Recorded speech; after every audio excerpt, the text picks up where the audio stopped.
Assalamualaikum dear students. Today we will discuss about the applications of Bernoulli's theorem. एक हमारे पास एक और theorem है Bernoulli's थ्योरम। ये एक इटालियन साइंटिस्ट थे,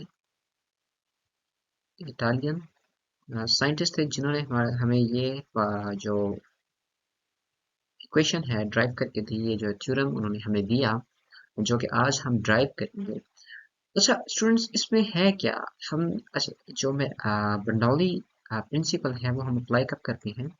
हाँ, वहाँ पे कुछ कंडीशंस हैं जो कि पहले एक है, हम आइडियल फ्लो जो हम ले रहे होते हैं, इसमें है कि no friction. Okay, frictional flow नहीं होना चाहिए। ठीक हो गया? अगर फ्रिक्शन आ जाएगी तो हमारा बर्नौली प्रिंसिपल वहाँ पे नहीं लग सकता। ठीक हो गया? और हम क्या कहते हैं, हमारा जो फ्लूइड है वो इनकम्प्रेसिबल है। क्या है? इनकम्प्रेसिबल।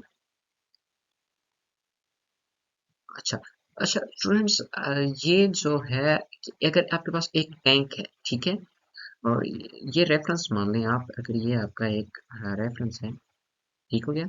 ये एक्स एक्सिस है और यहाँ पे क्या है हमारा वाई एक्सिस। ठीक है स्टूडेंट्स, तो अब देखिए ये इसमें ये जो हो रहा है कि आपका यहाँ से एक अगर टैप लगा है, या फिर अगर कोई एक यहाँ पे छोटा सा आपने किया हुआ है, होल किया हुआ है जिससे पानी बाहर आ रहा है, तो आप इंटरेस्ट हैं जो ये V2 हमने मेजर करनी है, V2 को जो V कह रहा है हमने ये मेजर करनी है। तो अब आपने जो ये वेलोसिटी मेजर करनी है, आप ये कैसे करेंगे? हमारे असल में जो हमारा इंटरेस्ट है वो क्या करना है, हमने जो यहाँ से पानी निकलेगा उसकी जो वेलोसिटी है हमने वो मेजर करनी है। ठीक है स्टूडेंट, है क्या कि देखें, अगर आप कहते हैं at t is equal to 0 पे हमारा टैंक जो था वो फुल था। ओके, ये जो लाइन लगी हुई है H1 की, ठीक हो गया? H1 जो है हमारे पास ये है, फुल है। ठीक है, टैंक इज फुल। या वो जो हमारे पास टाइम वो है जहाँ पे हम अपनी जो एक्सपेरिमेंट है वो स्टार्ट करना चाहते हैं। ठीक है, और H2 जो है ये हमारे पास हाइट है जो कि जहाँ से हमारा पानी निकल रहा है। ठीक है, कहाँ से? जहाँ पे हमारा वाटर एग्जिट हो रहा है, आउटलेट है हमारी, क्या है? Water exit. ये इसको आउटलेट भी बोल सकते हैं। ये हमारा क्या है? आउटलेट है जहाँ से पानी बाहर निकल। अच्छा अब स्टूडेंट्स, ये V1 इज इक्वल टू 0 इसलिए ले रहा है कि देखें, according to equation of continuity A1 is equal to A2 V2। अगर ये जो मैं A2 जो है ये मैं कहूँगा ये आउटलेट का एरिया है, और A1 जो है ये हमारा सिलेंडर का जो ऊपर एरिया है वो है। V1 स्टूडेंट 0 कैसे हो रही है? अब देखें कि जो हमारे मैंने आपको बताया था कि अगर AV जो है ये कांस्टेंट होता है। AV क्या होता है? कांस्टेंट होता है। अच्छा, ए वी कांस्टेंट होता है तो आपको पता है कि जब एरिया बहुत बड़ा होगा, एरिया बहुत बड़ा होगा तो वेलोसिटी क्या होगी? बहुत कम होगी। तो यही केस ये यहाँ पे कर रहा है, वो अज्यूम करता है कि जो हमारा एरिया है सिलेंडर का, ठीक हो गया, ये जो इसका एरिया है ये इसके मुकाबले में, इस एरिया के मुकाबले में बहुत बड़ा है। ए जो 1 है ये हमारे पास मच लार्जर है इसके A2 के। इसकी वजह से वो क्या कर रहा है कि ओके, अगर देखिए A1 बहुत बड़ा है, A1 बहुत बड़ा है, V1 is equal to A2 V2, और A2 जो है वो बहुत छोटा है। अगर A1 बाई A2 की रेशो निकाली जाए,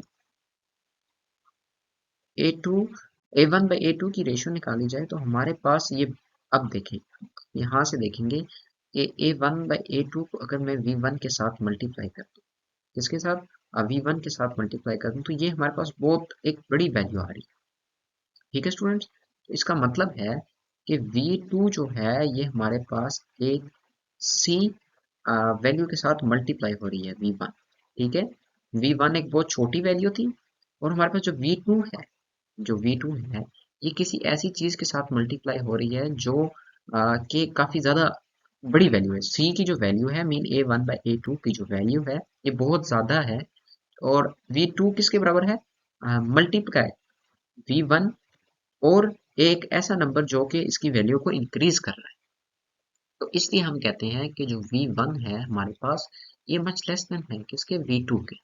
तो ये दो एजम्पशन, तो ये अगर एरिया बहुत ज्यादा है तो इसको हम ऑलमोस्ट जीरो कह देते हैं।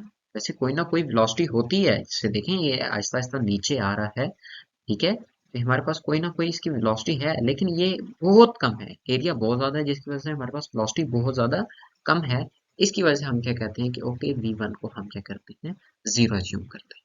ओके, तो चलिए अब बर्नौली प्रिंसिपल हम अप्लाई करते हैं इस पे।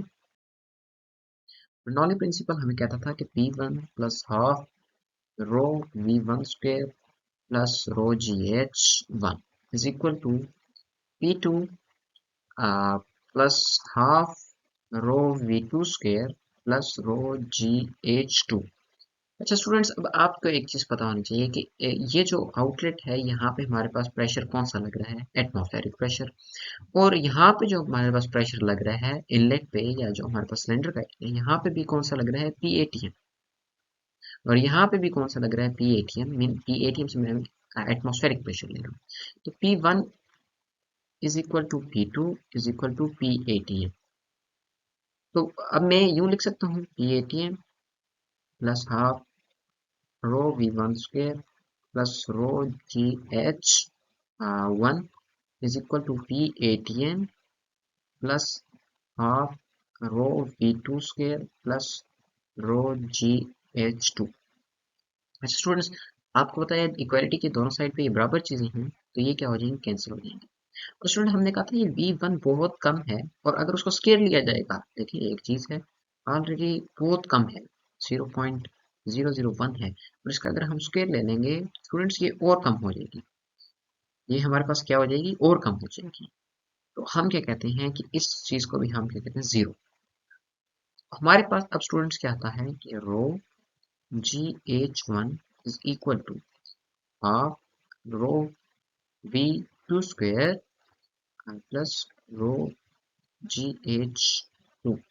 स्टूडेंट्स रो देखें सब में कॉमन है, तो मैं क्या करता हूँ, रो को इस साइड से कॉमन लेता हूँ, rho into half V2 square plus GH2 is equal to GH1 rho. Rho और रो आपस में कैंसिल हो जाएंगे, तो हमारे पास बचेगा GH1 is equal to half V2 square plus GH2। तो देखिए मैंने आपको बताया था कि H1 बड़ा है, इसमें से H2 को माइनस कर रहे हैं, ठीक है। H1 हमारे पास कितना है, यहाँ से लेके यहाँ तक, इसमें हम माइनस कर रहे हैं H2 को। H1 माइनस H2 हमारे पास किस चीज के बराबर आ रही है, ये जो वैल्यू आ रही है यहाँ से लेके यहाँ तक, ये हमारे पास बराबर आ रही है H के। H1 minus H2 is equal to H। इस चीज को भी हम आगे यूज करते हैं। स्टूडेंट्स मैंने कहा कि GH1 is equal to half V2 square plus GH2। इसको अगर मैं इधर ले, G into H1 minus H2, मैंने कॉमन ले लिया उससे, हाफ V2 का स्क्वायर, ओके।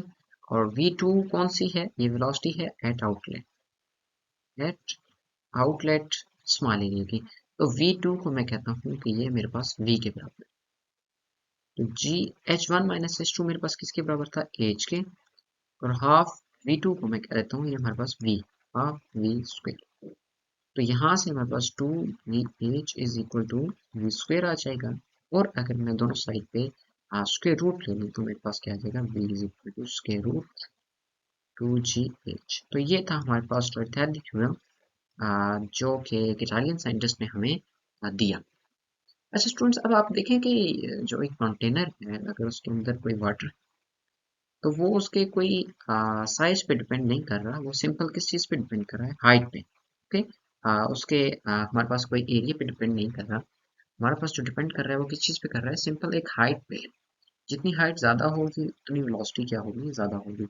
जी और टू क्या है स्टूडेंट्स, एक कांस्टेंट है। और अगर फ्री, चैप्टर 5 में मैंने आपको बताया था, अगर कोई बॉडी फ्री फॉल कर रही है, उसकी भी जो हमारे पास वेलोसिटी होती है वो क्या होती है, इसके रूट 2GH। तो ये भी वही वेलोसिटी है हमारे पास फ्रीली फॉल पर। Okay students, thank you very much.